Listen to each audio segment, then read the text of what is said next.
Hola Sudacalandia y todas sus periferias. Somos Nico Martínez y Omar Beretta y juntos hacemos este podcast Puto el que lee para la colectiva Cuarto Mundo.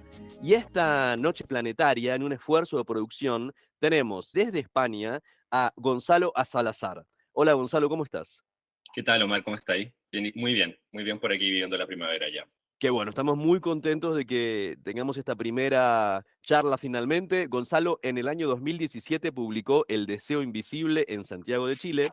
En 2018 obtuvo la beca de creación literaria del Ministerio de las Culturas y en 2021 publicó nuevamente en España El Deseo Invisible. Actualmente dicta talleres de escritura creativa y cursa el doctorado en Teoría de la Literatura y Literatura Comparada de la Universidad Autónoma de Barcelona. Y obviamente vamos a hablar esta noche de El Deseo Invisible, Santiago Marica antes de Pinochet. Y para esto lo tenemos directamente desde Valparaíso al compa Matías Salinas Valenzuela. Hola Mati, ¿cómo anda, compañero? Hola chiquillos, hoy un gustazo estar Gonzalo, Omar con ustedes. Acá tengo el libro de Gonzalo en la mano y bueno, y estoy en Arica, no estoy en Valpo, así que un viaje loco. Y bueno, el Gonza puso una dedicatoria súper linda que siento que va a abrir también esta conversación. Dice Mati, que este deseo se vuelva conversatorio. Abrazos, Gonzalo Salazar. Bueno, y acá estamos, ahí en pleno conversatorio. El Mati es un gran amigo de la casa, nos lo presentó Edgar Solís Guzmán del movimiento Maricas Bolivia, gran compañera y amiga de este proyecto desde la primera hora. El Mati es periodista, trabajador de la cultura y participa de organizaciones comunitarias como la Red de Bibliotecas Populares y la organización Meta en Valparaíso. Es maestro de ceremonia, yo más diría madre superiora, del episodio 83 de Puto el que lee, Festiririca, y del episodio 66 de Maricas y Señoras. Compañeros, se armó el conversatorio. Acá arrancamos. Bueno, primero tenemos que agradecerle a Gael Policano Rossi de Buenos Aires, otro gran sostenedor, ahí que está desde la primera hora en nuestros podcasts, episodio 6, Gualicho, y episodio 88, Machito, una historia de amor, que Gael nos lo presentó, en realidad nos presentó al trabajo de Gonzalo y rápidamente nos recontra enamoramos de todo y ahí agarramos el libro y dijimos tenemos que hacer un podcast de esto ya mismo. Y antes de arrancar con eso, bueno, ¿nos querés presentar el libro, Gonzalo? Sí, claro. Bueno, mi libro se llama El Deseo Invisible, Santiago Cola antes del golpe. Ese es el nombre que tiene la edición chilena. Aquí en España salió como Santiago Marica antes de Pinochet. Se hizo ahí un pequeño traspasaje de nombre. Y se trata, es un híbrido en realidad este libro, entre un ensayo literario y una novela. Entonces tiene momentos donde habla una voz, un narrador que va contando la historia, las historias que diferentes personajes, que 5 personajes diferentes van teniendo por el centro de la ciudad de Santiago de Chile, antes del golpe de Estado, es decir, en el periodo que va entre los 50 y el 73 aproximadamente, y este narrador va contando los distintos encuentros sexuales que estos personajes van teniendo en los espacios públicos de ese Santiago antes de la dictadura, antes de Pinochet, ¿no? Antes del golpe de Estado. Cuenta cómo el deseo homoerótico de estos personajes, esta pulsión, ¿no? Este loco afán del que tanto escribió Lemebel y que tan bien elaboró estéticamente, cómo estos personajes dan cabida a este loco afán en una sociedad que, por supuesto, era terriblemente represora, con organismos estatales como la policía y la ciencia y el estamento médico, confabulados para perseguir este deseo, para criminalizarlo, para medicalizarlo, para enfermarlo. Entonces, cómo dentro de este contexto tan opresivo para las colas, para las maricas, cola es marica, es como una manera de decir marica en Chile, que viene de la habla popular, cómo dentro de este ambiente tan opresivo para las colas, este deseo se apropiaba de los espacios, los colonizaba, y las colas se seguían encontrando, mirándose, hablando en clave delante de personas que no eran colas, lo que hoy se llama cruising, ¿no? El Chile rioplatense, ¿no? Entonces, un intento de colaborar también con la memoria cola latinoamericana, chilena, latinoamericana, con también un juego con la escritura, porque esta voz narradora va otorgándole voz a estos personajes también, otorgándole vida propia y en algunos momentos estos personajes se apropian del texto y tienen sus propios vínculos, sus propias relaciones, sus propios conflictos. Entonces un experimento con la escritura también, un error en el intento de narrar una historia que tiene un origen también, una investigación académica de máster de maestría en estudios de género que hice en Santiago de Chile hace mucho tiempo, y un intento de divulgar, ¿no? Hacer una divulgación también de este estudio de género antropológico, histórico, interdisciplinario, hacer una divulgación de este estudio y hacerlo literario también, hacerlo de una manera literaria, hacerlo de una manera estética. Entonces, de eso va el libro, El deseo invisible, Santiago Cola antes del golpe. Oye, sí, una belleza este libro, y la idea de la divulgación me parece súper interesante, Gonzalo.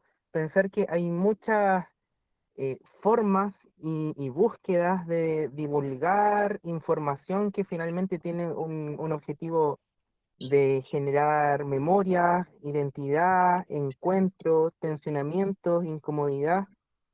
O sea, el libro tiene esta escritura híbrida entre investigación, narrativa, novelesca, erótica. O sea, uno le pueden pasar cosas leyendo el libro, en el corazón, incluso hasta en los pantalones.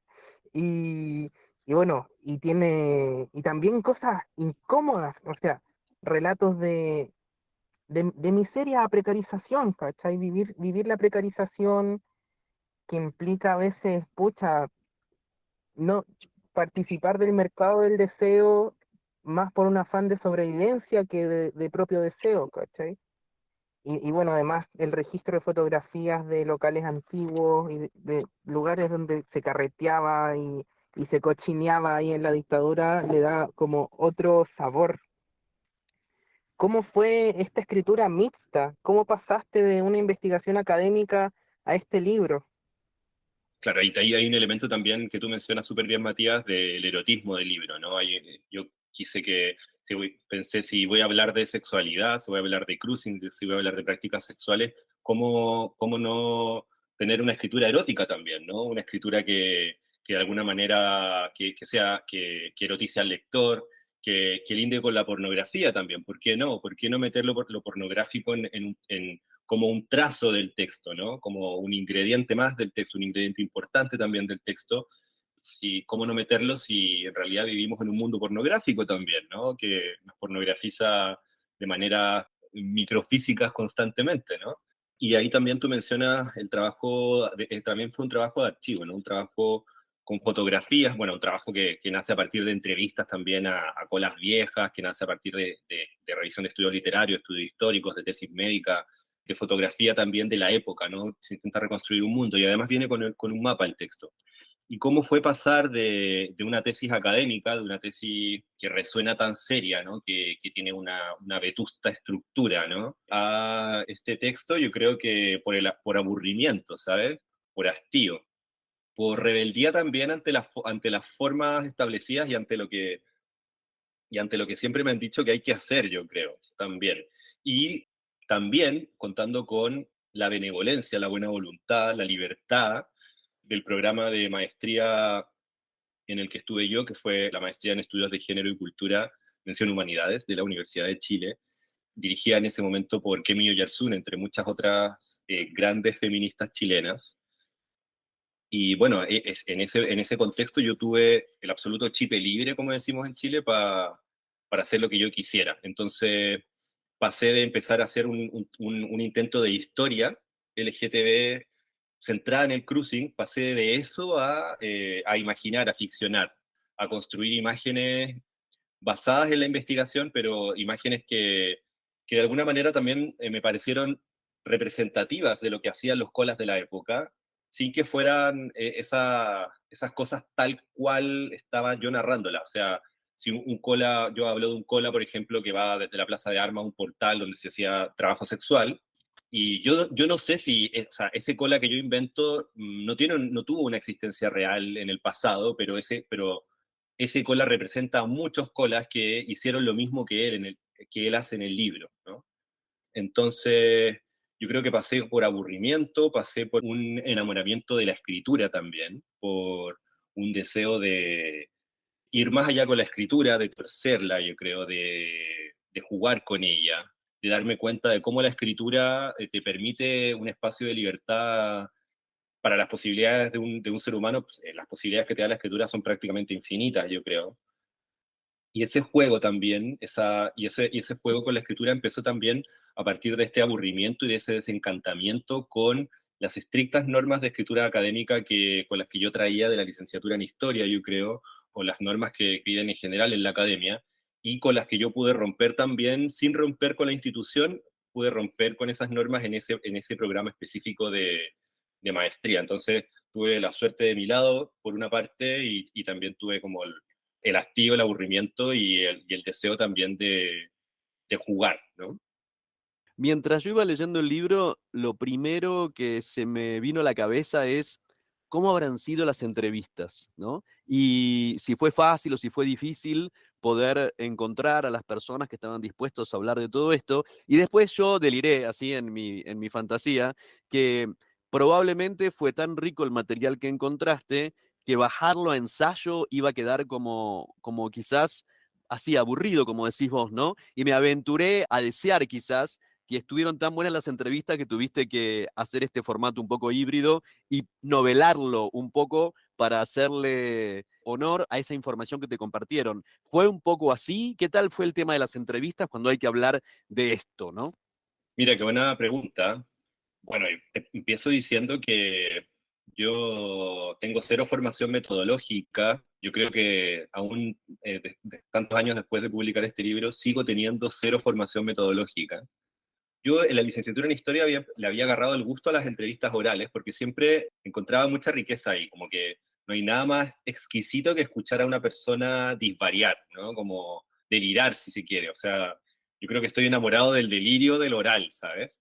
Entonces quería trabajar con entrevistas orales en esta tesis de magíster y entonces empecé a estar a las personas que podía tener más cerca, ¿no? Que eran viejas colas activistas, lesbianas, trans, que tampoco eran tan viejas, ¿cachai? Como, o sea, tan viejas como lo que yo necesitaba.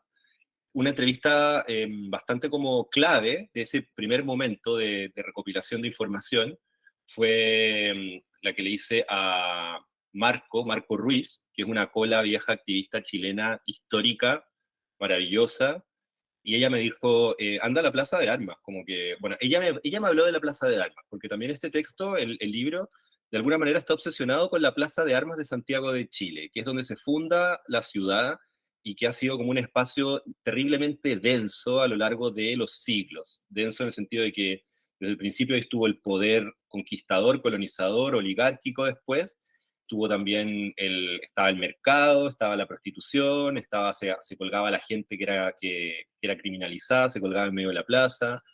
Entonces, Marco Ruiz me dijo, mira, la plaza siempre ha sido gay, me decía, siempre ha sido cola, entonces, y todavía lo sigue siendo. Entonces anda a la Plaza de Armas y habla con las viejas que están allí.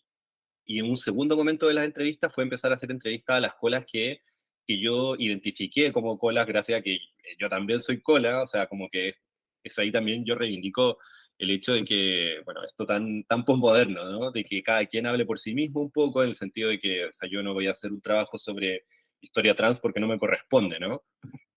Entonces, bueno, llegué a la Plaza de Armas y bueno, me contacté con estas viejas colas y o sea, unas historias como de película, ¿cachai? Como me acuerdo mucho y yo creo que quiero hacer algo con esa historia, con ese material. Y de hecho, ahora que te lo digo, pienso como debería ficcionar esto.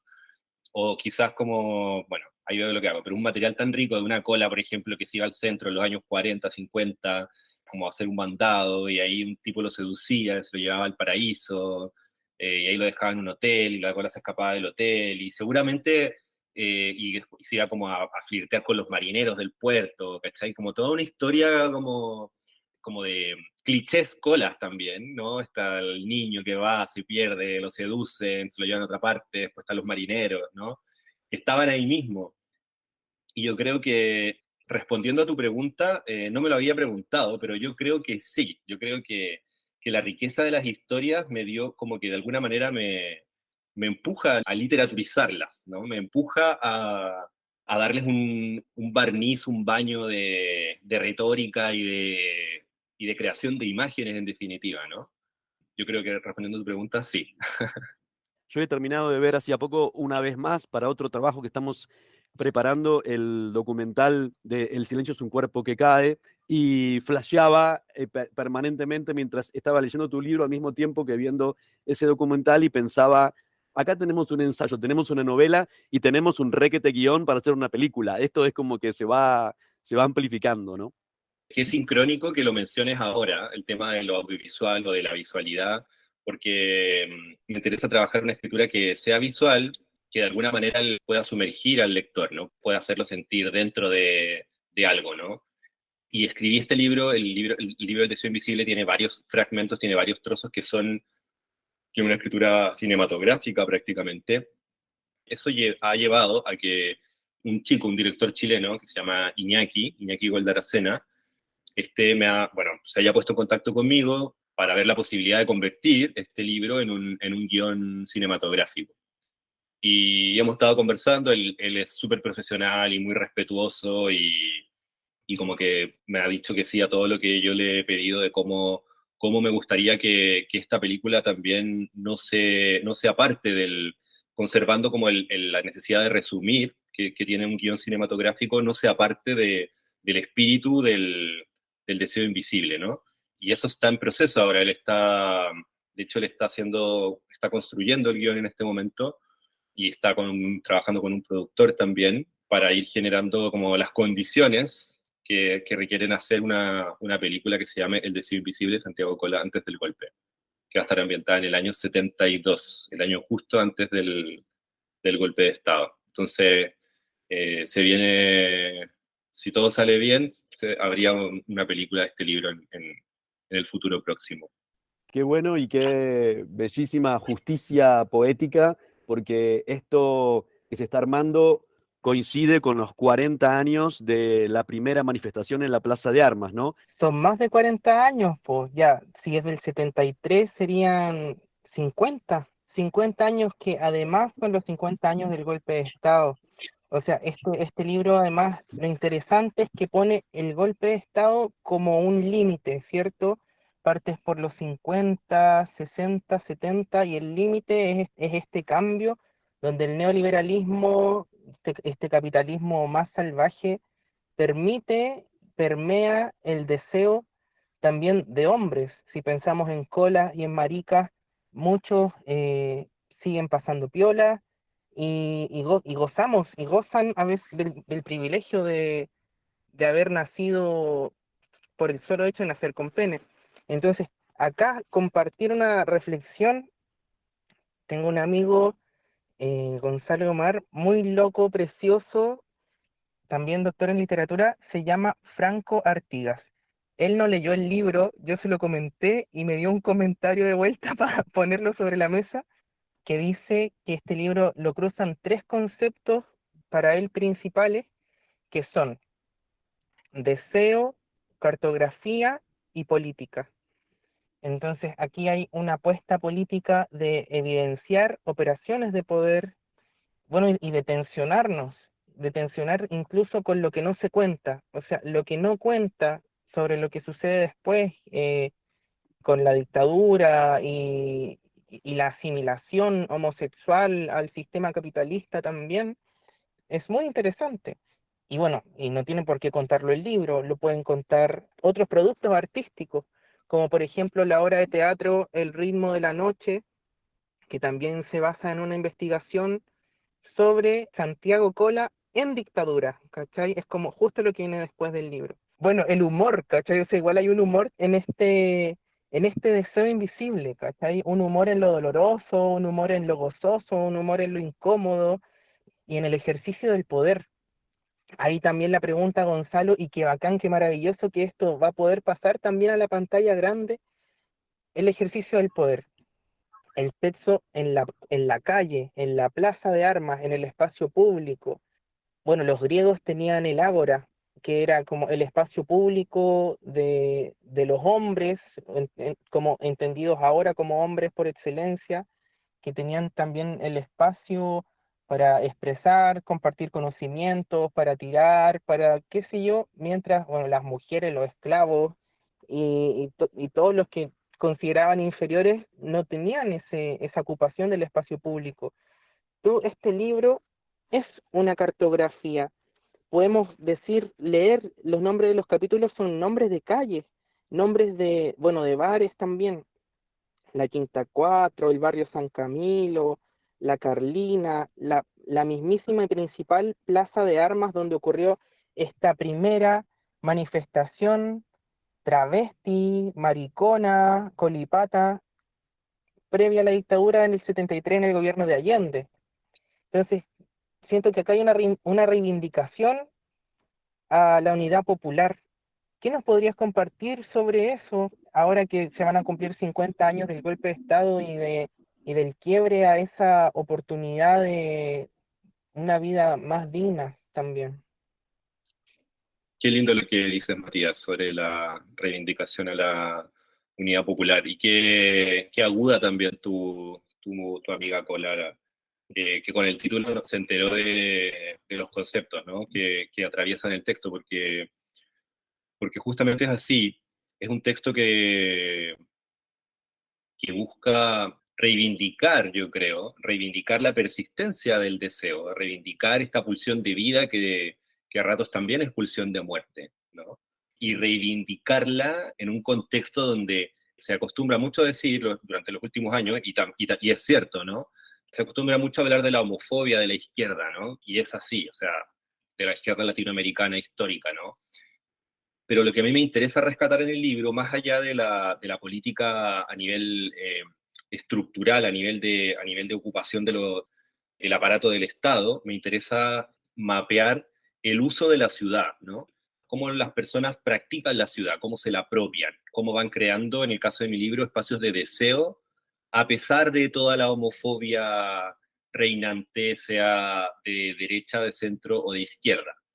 Y yo creo que el libro sí responde sí pretende una reivindicación de la unidad popular, no en el sentido de desconocer que la izquierda latinoamericana y chilena haya sido tremendamente patriarcal y lo siga siendo en gran medida, y homofóbica, o podríamos decir homo-lesbo-transfóbica, ¿no?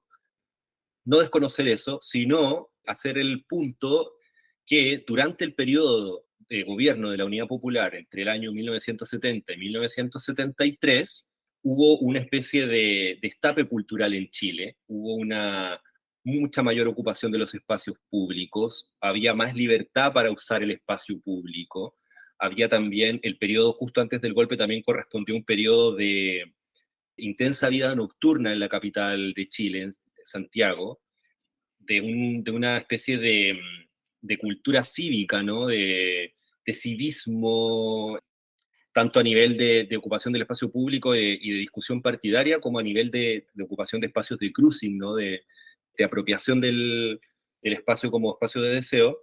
Hubo mucho más de aquello durante la Unidad Popular, hubo mucho más libertad, hubo mucho más, o sea, no es casualidad que estemos a 50 años de la primera manifestación travesti pública en Santiago de Chile, con un trasfondo de reivindicación política, que fue en ese momento en abril del 73.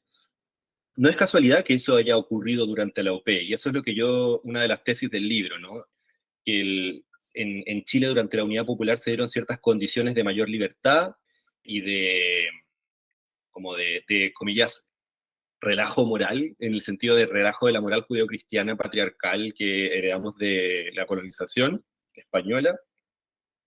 Se dieron unas condiciones particulares que también lo cuenta Lemebel, me lo contó Lemebel en una entrevista, porque también entrevisté a Pedro Lemebel como súper pocos meses antes de que él muriera. Él cuando era adolescente llegó a ir a las reuniones políticas que se hacían en la UNTAD, un edificio construido durante la Unidad Popular para albergar una conferencia de las Naciones Unidas que se hizo en Chile en el año 72, y luego este edificio quedó como un centro cultural donde se reunían personas activistas de izquierda, y entre medio de estos activismos también había colas y lesbianas metidos, que luego fueron futuros dirigentes políticos y también fueron artistas, etcétera, gente que estaba ahí como un poco más despierta quizás que la media y que estaba ahí yendo al centro durante la UP viendo qué estaba pasando. Y ahí estaba el MBL y habían otras colas también, y el MBL me decía, esa fue la primera organización cola. Durante la UP nosotros nos juntamos con otras colas y eran todas colas y se vestían cola y mariconeaban, etcétera, y había un espacio, ¿cómo decirlo? Como de...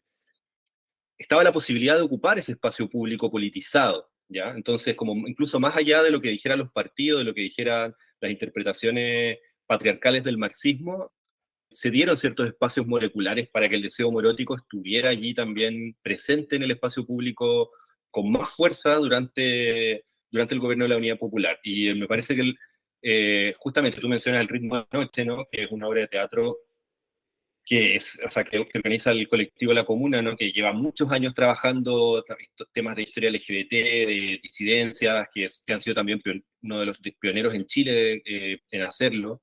Y de hecho, como ellos también, el Diego, el director súper respetuoso, súper profesional también, cuando estaba dando el proyecto me invitó a participar, tuvimos una reunión, yo como, más bien como asesor, ¿no? Como apoyo, ¿no? Y de hecho, mi libro es parte de, o sea, la metodología que yo ocupo en mi libro de alguna manera es replicada por ellos, solamente que en el sentido de las entrevistas, en el sentido de mapear la ciudad, ¿no? Y ellos más bien plasmándolo en el ámbito escénico, en el ámbito teatral, ¿no? Y para terminar, yo reivindico la Unidad Popular, sobre todo me parece que es importante estudiar más ese momento de la historia porque fue un momento utópico de Chile, fue un momento que como si en Francia el periodo jacobino sea como un momento extraño de la historia de Francia comparado con el resto de lo que ha sido el país. El momento de la unidad popular en Chile es un momento extraño para la historia de Chile, es un momento único, diferente. Y creo que allí hay un espíritu emancipatorio que no hay que olvidar, que hay que retomar, que hay que recuperar también. Y que hay que recuperar en un sentido radical también, porque nos hemos dado cuenta con el presente, nos sigue demostrando que a pesar de que con mucho esfuerzo y mucha movilización logre llegar gobiernos de izquierda al poder, el peso del capital y el peso de la institucionalidad y el peso de una serie de fenómenos que están pasando como la inseguridad también, como que impiden que se cambien las cosas como de verdad, ¿no? Que hayan transformaciones estructurales radicales importantes de la vida de las personas. Entonces creo que la Unidad Popular fue un intento de hacer eso y hay que conservarla en la memoria y usarla como posibilidad utópica. Ahí, Gonzalo, creo que en el libro hay un momento pivotal o muy fuerte cuando estás hablando de este momento de la UNCTAD, esto que nos contás, que explica Lemebel, que ahí se dieron los primeros pasos hacia una región de afectos que sobrepasara la captura erótica, ¿no? Es decir, bueno, está bien, vamos a organizarnos a pesar de todo para llevar adelante nuestro deseo, que es poder coger, culiar, follar, como querramos decirlo, pero bueno, está bien, hagamos eso. Che, pero también organicémonos, ¿no? Y esto, ese punto, cuando hay esta conciencia, que claro, que no se podría ver fuera del furor político de este momento tan fértil que vos estás contando, que puede haber tenido esta imaginación de poder salir a pelear por los derechos. Porque hay dos cuestiones que me gustaría profundizar un poco, que es el tema del lenguaje y el tema de clase, ¿no? Pero el tema del lenguaje, claro, el feminismo nos trajo un montón de herramientas para poder hablar de cosas y para poder entender lo que somos, ¿no? Pero en un momento, algunos de estos hombres, de tu parte ficcionada de este texto, ni entienden lo que están haciendo, ni entienden lo que son, ni podrían denominarse de ninguna manera. Entonces parece que como que todo lo que viven es una suerte de pulsión innominada y que de esa manera como que no existe. Y que también al mismo modo, así como tenemos ese corte que da el lenguaje, tenemos ese otro corte que da la clase, que si sos un señor de familia casado y te encuentran en una habitación de hotel con un chico joven de clase baja, al señor la policía lo va a mandar a su casa con un reto y un poco de plata, pero al chico lo van a meter en cana y lo van a cagar a patadas y se lo van a coger. Entonces, ¿cómo viste esos tres puntos, no? Esto de empezar a despertar, a tener autoconocimiento, empezar a tener vocabulario para hablar de esto y el tema de clase, que nos parece que es muy importante en toda la región. Yo creo que tu pregunta, Omar, apunta o el principio de tu pregunta, apunta un poco también a lo que mencionaba Matías y que yo creo que se me quedó en el tintero, se me olvidó, en el sentido de que el deseo homoerótico se vivía de manera diferente durante el periodo antes del golpe a cómo se empezó a vivir durante la dictadura y hasta la actualidad, ¿no? Hoy en día, al menos estoy pensando en el Chile actual, se vive este deseo, o sea, desde la dictadura hacia acá, hacia el presente, se vive el deseo de manera hay una cierta marca que es la identidad, ¿no? Que es la identidad gay, ¿no? Que llega importada a Latinoamérica desde Estados Unidos con los movimientos de la liberación gay, y es una identidad, claro, que en el contexto dictatorial nace atravesada por la clase social. De hecho, los gays, en Chile al menos, se asocian, desde el comienzo sin duda se asociaban a la clase alta, ¿no? Y de hecho había humor al respecto, se decía como si tú vives de Plaza Italia para arriba, ¿no? En Santiago de Chile, esa es una división que marca las clases sociales, ¿no? Plaza Italia para arriba, clase alta, clase media, clase alta, y Plaza Italia para abajo, clase media, clase baja. Entonces, si tú vivías de Plaza Italia para arriba, eras gay; si vivías de Plaza Italia para abajo, eras maricón, ¿no? Eras cola, ¿no? Entonces, en el texto a mí me interesa recalcar este periodo como donde no teníamos ese lenguaje para identificarnos, o donde más bien sí lo teníamos, porque al menos desde fines del siglo XIX había un argot donde está la palabra cola, está la palabra marica, colipato, carroza, ¿no? Son las colas viejas, etcétera, calcetineras, ¿no? Que eran como las colas colegialas. Entonces había un argot, pero lo que a mí me interesa destacar en el libro son más bien las prácticas, ¿no? Entonces, cola en el libro es cualquier cuerpo, cuerpo masculino, socializado masculino, que tenga algún tipo de relación erótica, erotismo con otros cuerpos, ¿no? Entonces, me interesaba como crear una categoría paraguas, el deseo homoerótico, el homoerotismo, que englobara estas prácticas. En ese sentido son prácticas más raras, son prácticas como que no están ceñidas tanto a una identidad, que son desde hacer cruising en el mingitorio, ¿no? En el baño público, y que te chupen el pico, ¿no? Que te chupen la polla, pero que van desde eso hasta pagar por sexo, hasta hacer una mirada en el espacio público, hasta tener un diálogo en el espacio público, a culiar en un cine, en una orgía, improvisar en las galerías. Entonces, lo que me interesaba era recuperar el vocabulario de la época y generar también un término teórico, que eso lo hice en el libro, que es el homoerotismo, para englobar estas prácticas sin que estas prácticas se cristalizaran en una identidad, se detuvieran, se inmovilizaran. Y en este contexto de antes del golpe, justamente los espacios que usaban los colas para juntarse eran los espacios de la bohemia, eran casas de puta, eran parques, eran cerros, era la plaza de armas, eran baños públicos en determinados lugares, eran pasadizos bajo nivel en ciertos lugares de la ciudad, ¿no? Era la calle misma, y todos estos espacios eh, habían colas que los ocupaban, y esas colas pertenecían a diversas clases sociales, ¿no? Entonces, en estos espacios había una mezcla de clases, y había más bien un no ceñirse tanto al identitario, sino más bien a las prácticas, ¿no? Eso es lo que yo quiero poner como tesis en el libro. Entonces, después del golpe, eso cambia. Y las colas empiezan a segmentarse por clase, por un lado, porque empezaron inmediatamente a haber espacios para clase alta, clase baja, etcétera, y luego las colas de clase baja querían ir al espacio de clase alta, no las dejaban ir, y luego los espacios de clase alta se van convirtiendo en espacios de clase baja, y así, ¿no? Pero siempre muy segmentado por la clase. Y en el ámbito de la identidad nace lo gay, ¿no? La estética gay, el consumo gay, la separación de espacios gay, la creación de espacios públicos de alta residencia de gays, ¿no? Como es el barrio de Bellas Artes de Santiago. Hay una ahí, en términos de identidades, en términos de clase, hay una diferencia entre lo que pasaba antes de la dictadura chilena y lo que pasó después. Antes había más mezcla de clases, después hubo menos mezcla de clases, más segmentación de clases. Antes había más, ¿cómo decirlo? Como rareza de las prácticas, había más como un no ceñirse tanto a lo identitario. O sea, las colas que se ceñían a lo identitario eran las menos, eran las más metidas en el ambiente, las que trabajaban en el show, las que hacían la calle, ¿no? Y a veces ni siquiera todas las que hacían la calle, pero la gran mayoría no se identificaba como marica, como cola, al contrario de lo que empezó a pasar después de la dictadura. Empieza un proceso de identificación, ¿no?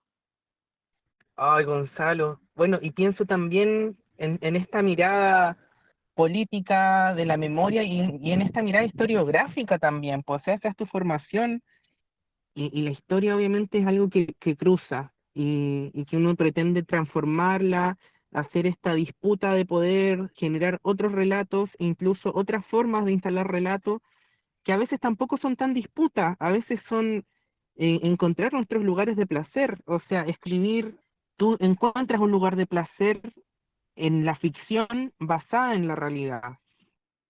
Bueno, como al principio yo mencionaba el loco afán, ¿no? Creo que el deseo tiene, el loco afán de los colas del que tanto hablaba de Mebeli, que era lo que lo impulsaba a él en sus crónicas, en su vida, yo creo, y a los personajes que él fabrica, ¿no? Lo muestra tan bien, me parece que ese término, el loco afán, dice tanto del deseo, dice tanto también de este deseo, hecho cultura también, de este deseo que ha vivido en la prohibición por siglos, entonces que ha sabido dotarse de prácticas y de espacios para satisfacerse a pesar de la prohibición, ¿no? Que ha sabido como sacar, hacerse de subterfugios de una semiótica, de un lenguaje, para lograr evadir esa prohibición y satisfacerse, ¿no? Como pulsión de vida y como pulsión de muerte. Entonces, este deseo, yo creo que todo en realidad, no solo el deseo, todo es doble, ¿no? Entonces, el deseo es pulsión de vida y pulsión de muerte también, ¿no? Y en la violencia, en cierta violencia que envuelve este deseo homoerótico, hay un goce también, hay un cierto goce que sin duda tiene que ver con, al menos en el libro, al menos de lo que yo estoy hablando, tiene que ver con la masculinidad y con el privilegio de poder ocupar el espacio público, a diferencia de las experiencias lésbicas, ¿no? O de las experiencias de algunas personas trans, ¿no? Hay un privilegio de ocupación del espacio público. Entonces, es el espacio público, es la masculinidad y su construcción como en torno a una relativa, yo creo, goce con la violencia, ¿no? Y no estoy diciendo que las mujeres o las personas o todas las personas que no sean del género masculino no gocen con la violencia. Y tampoco, tampoco estoy diciendo que no estoy justificando las relaciones de violencia ni las relaciones tóxicas, sino me refiero a la violencia consentida, ¿no? Como la violencia que está dentro de las prácticas, ¿no? Me interesaba como, al mismo tiempo que este mapa va generando imágenes de erotismo y de pornografía, ese erotismo y esa pornografía tenía que estar teñido por la violencia porque ese era el contexto, por un lado, ¿no? Y yo creo que ahí también me influyó mucho la escritura lemebeliana, ¿no? Y cómo también Lemebel deja muy claro cómo la cola, cómo la marica, estoy hablando de las crónicas lemebelianas, va siempre detrás del hombre que también es un hombre que le puede pegar, ¿no? Que yo creo que también Manuel Puig delimita también, construye también en El beso de la mujer araña, ¿no? Cuando el protagonista del beso de la mujer araña dice que a ella le gustan los hombres porque se trata de que le tengas un poco de miedo, ¿no? A ese ser que te gusta, ¿no? Me parecía que era necesario dar cuenta de los claroscuros del deseo, ¿no? Y justamente de cómo este deseo homoerótico históricamente ha pertenecido a la noche, ¿no? A lo oscuro, a lo negado por la cultura, a lo opuesto a la norma, ¿no? A lo que la norma permite, pero solo en ciertos espacios de oscuridad, ¿no? En ciertos espacios de bohemia, ¿no? En ciertos espacios más ligados a las artes también, en ciertos espacios ligados a los mercados sexuales, en ciertos espacios ligados al AMPA también, al ambiente delincuencial, ¿no? Hay una erotización muy profunda también en el libro y en la vida, ¿no? Y en la historia de estos espacios de violencia, ¿no? De violencia que tiene que ver también con la clase social, por un lado, pienso en los espacios delincuenciales, pero también tiene que ver con el gusto por la noche, ¿no? El gusto por esos momentos donde el inconsciente no está tan reprimido, ¿no? El inconsciente está un poco más expuesto, un poquito más a la luz. Eso va de la mano también con cómo también la práctica de la mirada atraviesa el libro, ¿no? La mirada como esta forma de comunicarnos secreta, codificada, que hemos tenido las colas, las maricas, sí, desde que empezó la prohibición de ser marica, yo creo quizás desde cuándo. Y esta mirada, yo creo que canaliza el deseo y lo canaliza tanto en su búsqueda de más vida, en su búsqueda de más goce, y lo canaliza también en su violencia también, ¿no? Incluso algo tan sutil como la mirada está atravesada por esa ambivalencia del deseo, por esa dualidad constitutiva del deseo. Y no solo del deseo, sino también de lo humano. Me hizo pensar bastante, recordar, son dos libros muy distintos, pero mucho de lo que me trajo las imágenes de este relato híbrido tuyo, de esta obra híbrida que es un poco ensayo, un poco literatura.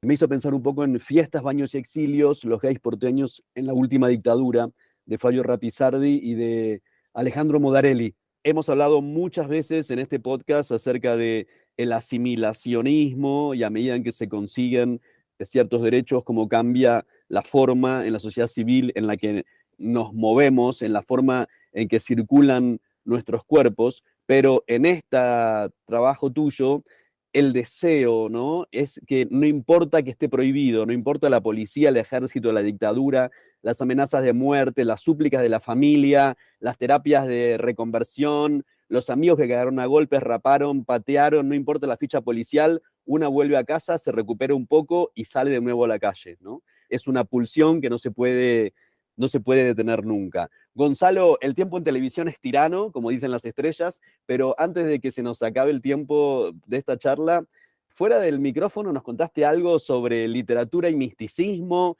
¿En qué andás? ¿Qué salto estás pegando? ¿Qué salto? Bueno, estoy escribiendo una novela de ficción que trabaja, yo creo, con diferentes personajes en primera persona, que es algo ya así muy diferente del Deseo Invisible, que son personajes que transitan por el género de alguna forma también, ¿no? Es una chica que tiene muchas características que la cultura asigna a lo masculino, ¿no? O así también un padre que es un padre marica, ¿no? Un padre cola, ¿no? Un padre cola que se va de orgía de repente, ¿no? Entonces estoy trabajando ahora en ficción, construyendo ficción literaria, a partir de este bagaje que me hace cuestionar el género de mis personajes también, por un lado, y me interesa el misticismo, me interesa la mística, me interesa, yo creo, la religiosidad, lo que tiene de reconocer que la separación del género, la separación en dos géneros que hace la cultura occidental, en reconocer que eso es más bien una ilusión, ¿no? Me interesa el misticismo en cuanto a que reconoce que todos los cuerpos y los seres somos mezclas de lo que la cultura occidental ha considerado masculino y ha considerado femenino, ¿no? Todos tenemos energías llamadas masculinas y energías llamadas femeninas dentro nuestro, ¿no? Me interesa el misticismo desde allí, me interesa, hoy en día estoy también además de hacer ficción, bueno, estoy haciendo este doctorado y estoy iniciándome ya como en la escritura de textos astrológicos, estoy escribiendo horóscopo en este momento. Horóscopo desde una perspectiva de astrología queer, que es una astrología que reconoce también lo que te comentaba, ¿no? Esta convivencia de energías en todos los seres, por un lado, y que tiene que ver también con un reconocer la necesidad de cuidarnos entre nosotros. Esa gran enseñanza del feminismo de los cuidados también, ¿no? De cómo la astrología también y la literatura para mí también tiene que ver con emanciparnos, ¿no? No con empoderarnos, ¿no? Tiene que ver con liberarnos y con reconocernos quiénes somos en nuestra diferencia y en nuestra multiplicidad. Estoy en ese camino ya, bueno, estoy haciendo una tesis doctoral también en literatura estoy haciendo un rescate de una escritora desconocida chilena que se llama Alicia Enríquez, que era una escritora de Valparaíso, que hacía una narrativa surrealista muy, muy, muy buena. La estoy vinculando también ahí con el campo literario chileno, que eso es una cosa que no se ha hecho y nadie la conoce, nadie la ha estudiado. Estoy un poco en el lado del feminismo, el rescate de literaturas o desconocidas, estoy en la ficción y estoy en la brujería astrológica hoy en día. Y todo eso atravesado por la escritura, o sea, creo que la escritura es mi herramienta sin duda. Y bueno, y es una arrogancia también. Felicidades, porque destripar las estructuras académicas para poder bajarse de la autopista e ir por todas las otras caminos alternativos, me parece que es algo que deberíamos hacer todas, pero que a nosotros desde la disidencia se nos da un poco más fácil porque tenemos experiencia en haber estado fuera de la norma desde el día en que nacemos, ¿no? Así que nada, celebrando eso, ya está explotando el Twitter, el Instagram, que quieren saber todos estos datos. Chicas, no se vuelvan locas, como siempre les vamos a colgar de todas nuestras redes los links a todas las cuestiones estas que hemos venido conversando. Van a poder conseguir el libro, van a poder charlar con Gonzalo, van a poder charlar con Mati. Y bueno, muchísimas gracias, Gonzalo, por darnos este tiempo. Muchísimas gracias, Mati, por haberte sumado acá a hacer de compañero de ruta en esta entrevista maravillosa acá desde el sur-sur. Gracias, hermoso Omar, primero por la invitación. Gracias, Gonzalo, por tu quehacer. Qué bacán poder complejizar el pensamiento y a seguir así, pues, como construyendo espacios de expresión y más conversaciones y más cositas que nos hagan bien. Quiero agradecerte a ti, Omar, a ti, Matías, también por la dedicación, la escucha, el espacio. Felicitaciones por este espacio y muy especialmente también agradecer a Gael Polícano, escritor, astrólogo también, queer, astrólogo postmoderno, que permitió que nos conociéramos. Vamos a terminar. Somos Nico Martínez y Omar Beretta, y este es un podcast del colectivo Cuarto Mundo. Seguinos en Facebook y Twitter, @putoelquelee108. Y en Instagram, @censurado108. La cortina musical de nuestro programa es el tema Zona Roja de Mnesis. Agradecemos especialmente a Octavio Linares, responsable de nuestra tecnología en sonido. a Nico Granada y al equipo del Surtidor por la edición. Para toda Sudamérica, Educación sexual integral y laica. hasta la próxima.